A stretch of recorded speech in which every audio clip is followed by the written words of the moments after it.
Amazing audience, we are live with Alithia Gallegos. Alithia. Alithia. You got it.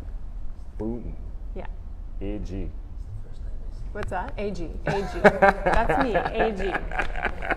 Well, Alithia, tell me, which of your talents is responsible for us connecting at this specific time in history? You know what? It's actually my husband. He came right unbeknownst to me, signed me up for this. Oh my. Yeah, and there's no real talents. There's no real platform. There's no real brand that I'm promoting. I've got some stuff in my heart. Oh, this is fun. So this is going to be a fun interview for you because it's not like I'm promoting a book. It's not like I'm promoting anything in general. So this is going to be more of a conversation with the average person and how they think and how they want to make a difference in the world. So which is fun. A couple things for me. I run a joint venture brokering company.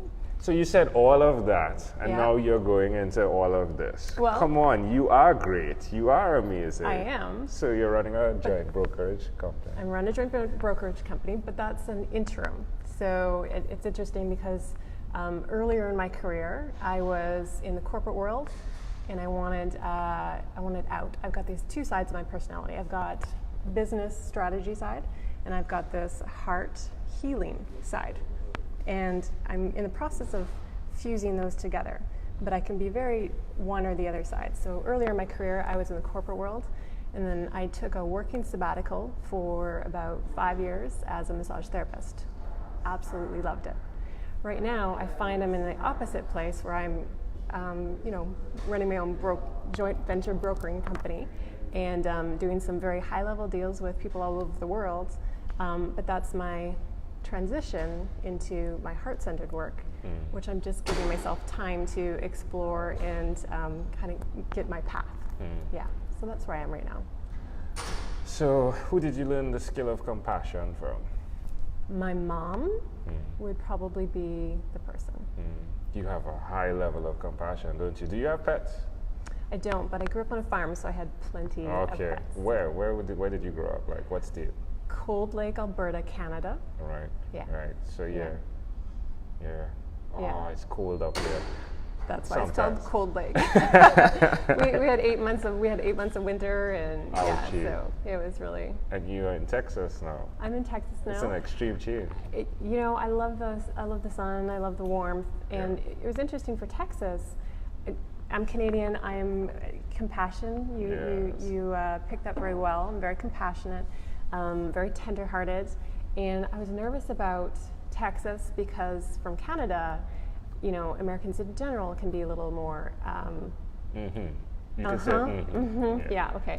In Texas, even more so. So Texas is like go big or go home, and they seem very, very confident, but very arrogant, And when it came down here, it was anything but. The warmth of the people. I was not expecting how friendly. Everywhere I go, people smile at me. I have beautiful conversations with them. I just able to connect with them, and I didn't know that was going to be possible in Texas. But I think beyond the people, because the people are really great here. Yeah, they are. They're I've had really some great amazing here. people, yeah. But it's me. I'm showing up as myself, and that environment has to change. That atmosphere has to change because I'm entering it with the essence of who I am, and so people respond to me from that. That's great. Why will you continue to repeat the skill of being compassionate? I know there's pain that goes with it, right? So there's the ups and downs. Yeah. Why will you continue, nevertheless, to be compassionate? Because I serve a God that loves me, and He's just showing me love no matter what I do. And when I come with compassion, their hearts melt. When I respond to anger with love, their guard goes down, and they can see beyond their pain, and they can start to experience love as well. That's beautiful. Wow. Tell me one other thing that you've done consistently over the last 3 years, please. Grown. How does that make you feel? Internally. It's like I can't get enough. I'm a voracious learner, and I love it because the more I grow, the more I learn, the more I know there's so much more to learn. I'm never going to have all the answers. I'm never going to reach that final point of, okay, I've got it all together. There's so much capacity that every single one of us has, and it's just amazing to me. And but it also makes me sad for the people that think that that this is all they are. This is all that life has for them, that there's no more for them, and it just makes me sad. So wanting to show them that there's other options for them.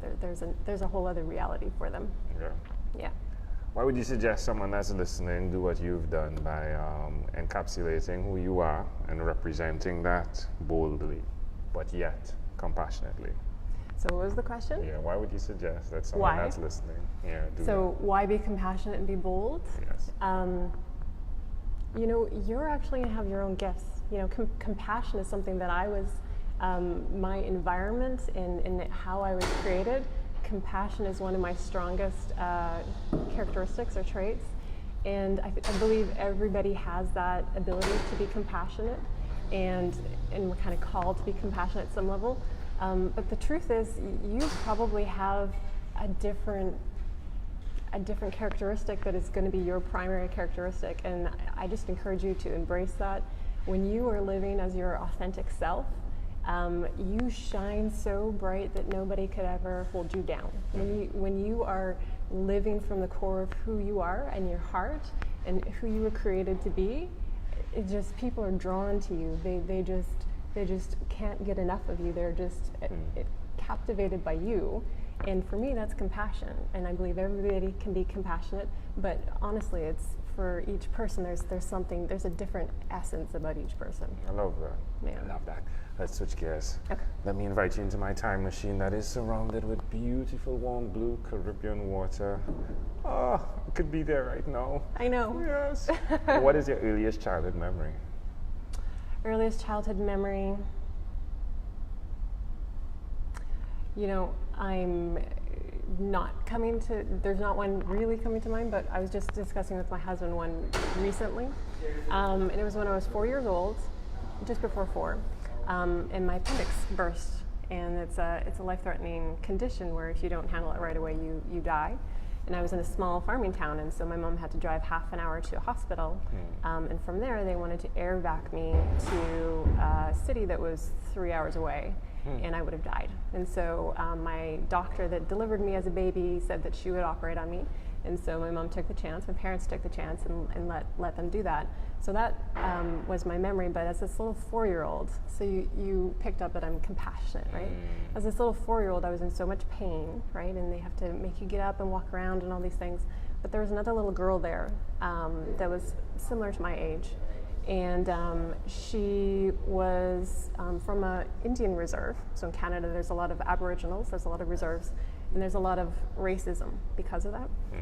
And I'm sure as even a little 4-year-old, I was, my environment was probably feeding into that.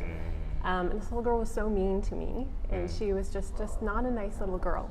And I remember not liking her, and I was only 4, and that was abnormal for me, because I was always so concerned about how other people felt. I was always so concerned about making sure people felt happy, making sure they felt welcomed. And this little girl, I just didn't like her. She was just a mean little girl. And then when I got home, in the newspaper, unfortunately, this little girl was in the newspaper because she had passed away. And the reason why she was in the hospital is because her parents fed her gasoline because they wanted to go out and party for the weekend. So that this was a babysitter while she was getting better, but she never got better. And so, because I brought this up because recently I asked, because we're all a work in progress, right? I'm very compassionate, but I can be even more compassionate. So I was working on my judgment of other people. And so I was, okay, reveal to me where this is coming from. Where was the first time that this entered into my heart? And so he showed me this moment of when I was 4 years old, this little girl, and in the newspaper, this little girl had passed away. And I remember feeling guilty for not liking her, but I didn't know. I didn't understand. I was a little 4-year-old. I just knew she was mean to me, right? But I didn't know why. It's because of her environment. And then I remember where the judgment kind of entered into me was because I judged her parents for feeding her gasoline, right? Like pretty much anybody would judge them. But there's a reason that they were like that. They themselves needed to be loved. They themselves needed to be shown compassion, and I didn't have that as that little girl. And so that was kind of what was revealed to me is that you can have compassion for the parents too. And so it's not my place to judge other people, and so it just enhance that compassion in you. That's amazing. I would just add to that that it's important to understand that I think as a child you didn't like the behavior Yep. and not the child. Exactly. I think you started by loving the child, Yeah. and then dislike the behavior. That's and I have that. I love that you said that. I hope you guys all picked up on that. That right there is key. You don't have to like the behavior. Yeah. You can actually hate the behavior, but you love the person. You love the person. Yes, that's good. Yeah. That's good. That's If very we good. fast forward to when you were 12 years old, what was your favorite song? 12 years old. I don't remember, but I know I listened to a lot of heavy metal All right. and rock and roll. All right. Yeah, Yes. look at you. I know. All right. All right, well, we've arrived at our destination, but before we get off of this time machine, there's a small declaration form. It's like customs office, right? Customs, oh my gosh. You don't even know my customs story. Yes or no? Have you chosen someone to pass on your skills to? Yes. Are you married? Yes. Do you have children? No Do you children. believe in God? Yes. Do you have an inner circle of friends? Yes. Do you watch TV for more than 3 hours a day? No. How about 3 hours a week? Yes. What about screen time, the phone and or the computer? Is it more than 8 or less than 8 hours a day? More than 8. If you had to share with us your own unique real statement, a statement that represents, I'm going to try her name again, Alithia Gallegos, what would you say that is? Choose love. Choose love at every single moment that you can. And when you don't, give yourself grace and go back to choosing love. Love it. Yeah. Alithia, we got it. Thank you for being on What is Inspired by 12-Minute Convos with Angel Jones. Did you have fun? It was awesome, and I just thank you for. Okay, all right, here we go first. I thank you for doing this. Like, I mean, it's so important. It's so important to understand people and get that broad spectrum of, you know, just their stories and their heart and how all of us interact and work together. I think it's awesome. Wonderful. And you and your wife are are delightful. Yeah, my wife is just like, mwah. Yeah, thank you, my friend. Cut, boom, it's a wrap. It's a wrap.